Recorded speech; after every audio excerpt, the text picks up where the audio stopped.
Chebon Prof Benjamin.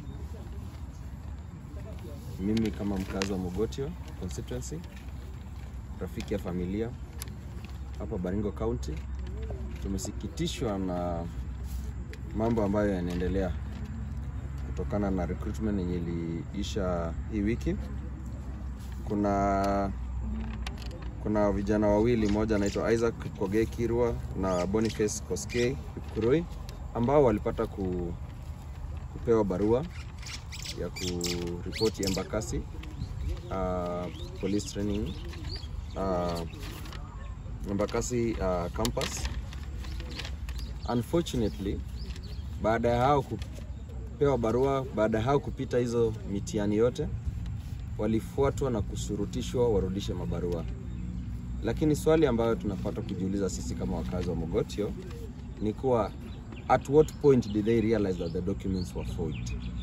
Kwa sababu we expect that the recruiting officers watakuwa very keen to details when it comes to verifying and certifying if the documents are okay.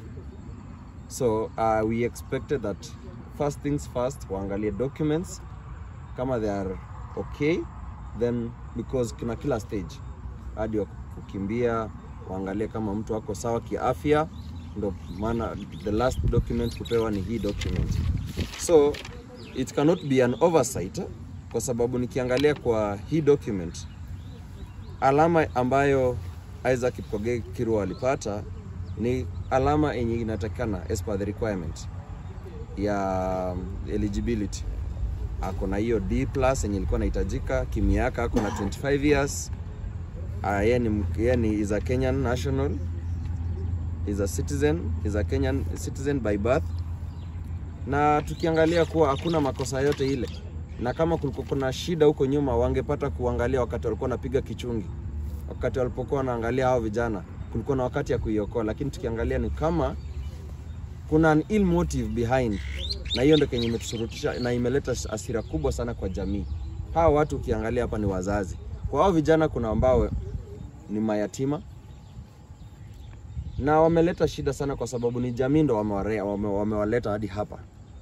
So tukiongea saa hizi kuna changamoto kubwa sana ya ajira hapa Kenya, na especially hapa Mogotio constituency. Mogotio hiyo sehemu ya Kelelwa, the last time walipata mtu kuandikwa polisi ni mwaka 25. So walisherekea sana walipopata hiyo barua mbili. Walisherekea sasa sherehe yao kumbe ilikuwa short lived, kwa sababu kupokonywa kwa hiyo barua saizi imehuzunisha jamii sana. So hapa hivi tumekuja na tunaomba tupewe haki. Haki ya hivi vijana ipate kuzingatiwa, vijana wapate kuripoti kwa Embakasi Jumatatu inayokuja. Asante sana.